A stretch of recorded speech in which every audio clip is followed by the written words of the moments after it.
श्री कृष्णाय नमः। श्री गोपीजन वल्लभाय नमः। श्रीमदाचार्य चरण कमलेभ्ये नमः। श्री गुसाई जी परम दयाल वे नमः। श्री गुरुवे नमः। अपने माथे बिराजते सेव्य स्वरूपाय नमः। सर्व वैष्णवने जय श्री कृष्ण। आज આપણે જોઈશું 80માં બેઠકજી શ્રી હિમાચલ પર્વત પરના બેઠકજી। જ્યારે આપ શ્રી આ સ્થાન પર પધાર્યા અને હવે ભાગવતનું પારાયણ કરવું છે એમ વિચારમાં ત્યાં બિરાજ્યા, ત્યાં હિમાલય પર્વત પોતે એક બ્રાહ્મણનું રૂપ ધારણ કરીને ત્યાં કથા શ્રવણ કરવા માટે આવતા હતા। આનું ખાસ વૈશિષ્ટ્ય છે। ત્યાર પછી 81માં બેઠકજી શ્રી વ્યાસ ગંગાના બેઠકજી। આ સ્થાન પર શ્રી વેદ વ્યાસજીને સમાધિ ભાષામાં શ્રીમદ ભાગવતની પ્રાપ્તિ થઈ હતી। એટલે ભાગવતજીમાં સમાધિ ભાષા છે। સ્વયં સ્ફૂર્ત આખું એમને દૃશ્ય એક બધી વસ્તુઓ એમને એની ઝાંકી થતી ગઈ અને એ રીતે એમને આખું જ ભાગવતજીની રચના કરી અને સ્વયં ગંગાજી સ્ત્રી રૂપમાં આ કથા શ્રવણ કરવા પધારતા હતા। ત્યાર પછી 82માં બેઠકજી શ્રી મંદરાચલ પર્વત પરના બેઠકજી। આ સ્થાન પર શ્રી મધુસૂદન ઠાકોરજીનું મંદિર આવ્યું છે। ઠાકોરજી ત્યાં બિરાજે છે અને ઠાકોરજી પણ સ્વયં આવીને શ્રી મહાપ્રભુજી સામે પોતાનો મનોરથ વ્યક્ત કર્યો કે મને આપના મુખેથી કથા શ્રવણ કરવી છે। તો મહાપ્રભુજીએ એમનો એ મનોરથ પૂર્ણ કર્યો અને એ મનોરથ સિદ્ધ કરી બતાવ્યો। ત્યાર પછી 83માં બેઠકજી અડેલના બેઠકજી। આપ શ્રી પંડિતો સાથે શાસ્ત્ર ચર્ચા કરતા હતા અને એમાં ઘણો વિલંબ થયા કરે। રોજ કોઈક ને કંઈક પંડિતો આવે, ચર્ચાઓ થાય અને એમાં વિલંબ થતો જાય। એક દિવસ આવું જ થયું। મહાપ્રભુજી ચર્ચામાં વ્યસ્ત હતા અને નવનીત પ્રિયાજી તો ઉત્થાપનનો સમય થયો એટલે વ્યાકુળ થવા માંડ્યા। ત્યાં એમણે ઇલમા માતાજીને કહ્યું કે આપ સેવામાં પધારો। તો માતાજી કહે કે નહીં, મારે તો બ્રહ્મ સંબંધ થયું નથી, હું કેવી રીતે આવું? ત્યારે નવનીત પ્રિયાજીએ કહ્યું કે આપને હું બ્રહ્મ સંબંધ કરાવું છું અને આપને સેવાનું સુખ પ્રાપ્ત કરાવું છું। અને એનો સુંદર મહિમા આપણે કંઠેસરીનો મહિમા કરીને એક ધોળ છે એ આજે જોઈશું। અડેલમાં શ્રી મહાપ્રભુજી બિરાજે, ગૃહસ્થાશ્રમ ભોગવા કાજે। માતા ઇલમમાં ગારુજી સાથે, અકાજી સાથે સોહાય છે રે। ત્રિવેણી સંગમ જ્યાં આગળ થાય, પુષ્પ મલ્લિકા બહુ મહેકાય। આલિંગન ગુંજારવ જ્યાં થાય, એવું અડેલ સોહામણું રે।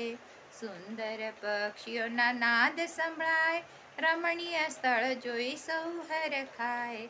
વલ્લભને મન આનંદ થાય, સુખ શાંતિએ બિરાજતા રે। પાંચ દેવની પૂજા સસરાય આપી, ચાર દેવને ગંગાજી મસ્તાપી।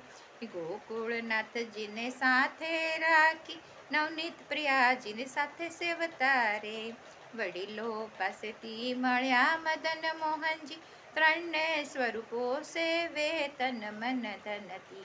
હળી મળીને સૌ સાથે રહીને, ગૃહ સંસાર નિભાવતા રે। પંડિતો ચર્ચા કરવાને આ, વલ્લભ આદર દઈને બોલાવે। વાદ વિવાદમાં વખત વિતાવે, સેવામાં વિલંબ થાય છે રે। ઉત્થાપન સમયે પ્રભુજી જાગ્યા, આગળ પાછળ જોવા લાગ્યા।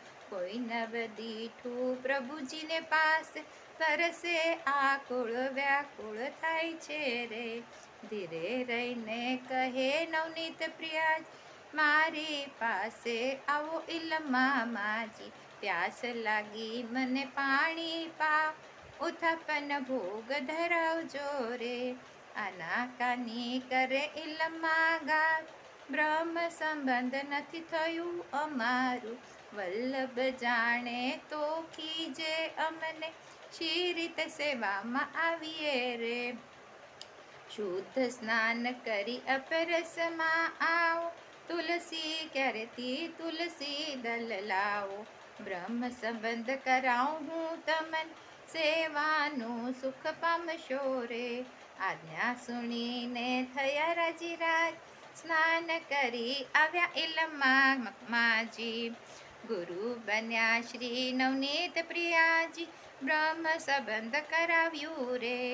તુલસી દલ નવનીત પ્રિયાજીએ લીધા, શ્રી ગોકુલનાથજીના ચરણે દીધા. દીક્ષા લઈને સમર્પણ કીધા, સેવાનું સુખ પામ્યા રે. સ્વચ્છ જળે શ્રી ઝારીજી ભરી, ઉત્થાપન મેવા ભોગ ધરીને. વલ્લભની કાનીએ આરોગ્ય પ્રભુજી, વિનંતી મારી સ્વીકારજો રે. નવનીત પ્રિયાજી થયા બહુરાજી, ભેટ અમારી લાવો માજી. પ્રફુલ્લ વદને કહે નવનીત પ્રિયાજી, આનંદ ઉરમાં થાય છે રે. કંઠેથી ઉતારી મોતીની માળા, કંઠે ધરો તમે નંદજીના લાલા. બલિહારી જાઓ ઓ વારણા લઉં હું, મારી સેવા સ્વીકારજો રે. કંઠે સરી કંઠે શોભે સદા, માજીના ભાવે સદા ધરતાએ. માજીએ અર્પેલી સઘળી વસ્તુ, પ્રભુ પ્રીતથી આરોગતા રે. ચર્ચા પૂરી થઈ વલ્લભ આવ્યા, સેવામાં માતાને જોઈ ખીજાયા. પક્ષ લઈ પ્રભુજીએ કહી દીધું, બ્રહ્મ સંબંધ મેં કરાવ્યું રે. સુણી વલ્લભ મનમાં હરખાયા, નવનીત પ્રિયાજીને લાડ લડાવ્યા. આનંદ ઉત્સવ માન્યો મોટો, બહુવિધ ભોગ ધરાવીએ રે. કંઠેસરી મહિમા ગાવે ગવડાવે, નવનીત પ્રિયાજી તેના ઉરમાં આવે.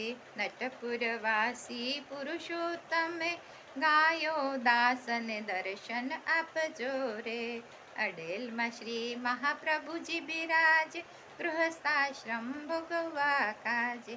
માતા ઇલમમાં ગારુજી સાથે, અકાજી સાથે સોહાય છે રે.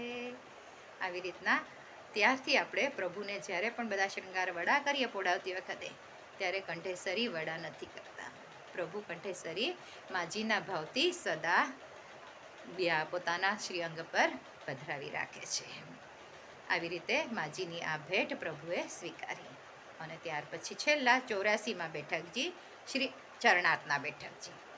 આપ શ્રી અહીંયા સ્થિરવાસ કરીને બિરાજ્યા, લાંબો સમય સુધી ચરણાર્થમાં રહ્યા હતા.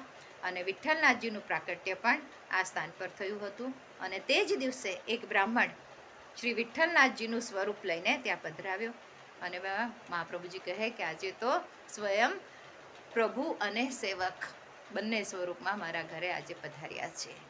આવી રીતના ચરણાર્થના બેઠકજીનું પણ મહાત્મ્ય છે. આજે આ 84 બેઠકના ચરિત્ર આપણે સંપૂર્ણ કરીએ છીએ. પ્રભુ કૃપાથી આપણી આ સત્સંગ સરિતા અવિરત ચાલતી રહે, પ્રભુ ચરણોમાં વિનંતી કરું છું. આના પછી આપણે ગુસાઈજીનું ચરિત્ર શરૂ કરવા જઈ રહ્યા છે. જે કાંઈ ભૂલચૂક થઈ હોય તે માટે ક્ષમા ચાહું છું. અને આજના મારા વચનોને પ્રભુ ચરણોમાં સમર્પિત કરું છું. કૃષ્ણાર્પણમસ્તુ.